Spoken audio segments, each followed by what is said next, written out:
श्रीराम समर्थ.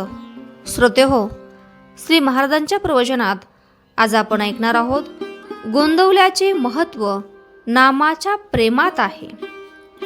ज्याप्रमाणे एखादा बाप बँकेत पैसे ठेवतो आणि त्याचे व्याज आपल्या मुलाला आपल्या पश्चात मिळण्याची व्यवस्था करतो, त्याचप्रमाणे ज्यांची बुद्धी भ्रष्ट झाली आहे त्यांना निदान अंतकाळी तरी सद्बुद्धीचे व्याज मिळण्यासाठी भरपूर भांडवल मी गोंदवल्याला ठेवले आहे.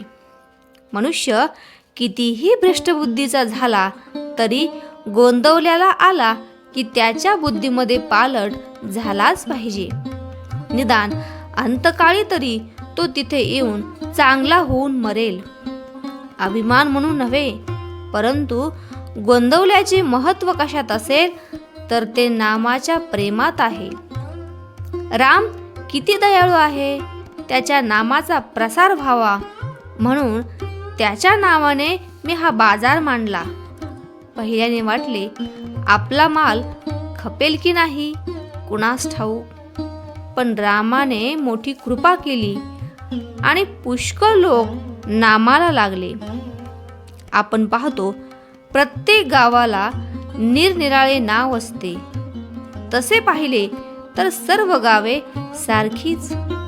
घरेदारे, भिंती, शाळा, धर्मशाळा, चावड्या या प्रत्येक गावात असतात, परंतु प्रत्येक गावाचे महत्त्व काही वेगळेच असते. गोंदवल्यास पैशाचे उत्पन्न नाही, परंतु तिथे नामाचे पीक भरघोस आहे. मी नेहमी हेच सांगतो की जिथे जे उगवेल तेच तुम्ही पेरा. इथला कोणताही भक्त कुठेही जरी दिसला तरी त्याच्या वागण्यावरून कळून आले पाहिजे की हा गोंदवल्याचा भक्त असला पाहिजे. त्याचे तोंड सारखे हलते आहे, तोंडाने रामाचा जप चालू आहे, त्या अर्थी हा अमक्या गुरुचा शिष्य असला पाहिजे असे कळून यायला हवे.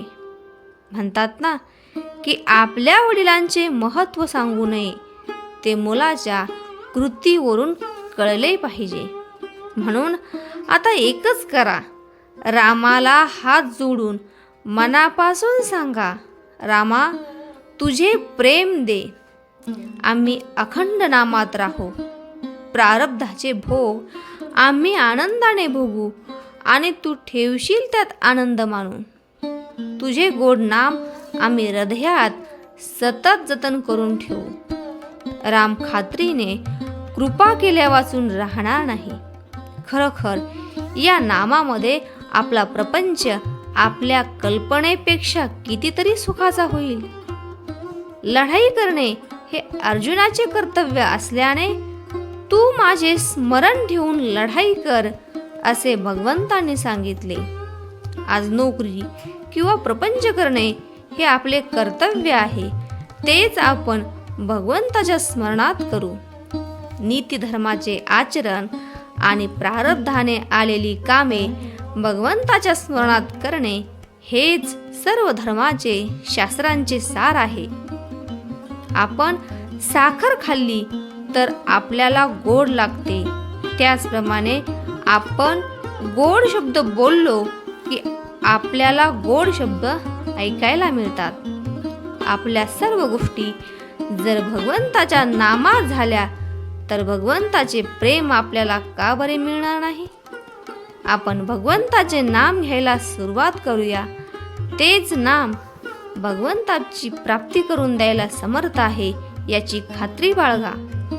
प्रपंचाचा अनुभव कष्टमय आहे, पण भगवंताचा अनुभव खासच आनंदमय आहे. आजचे बोधवचन, जो माझा म्हणवतो त्याला नामाचे प्रेम असलेच पाहिजे. जानकी जीवन स्मरण. जय जय राम.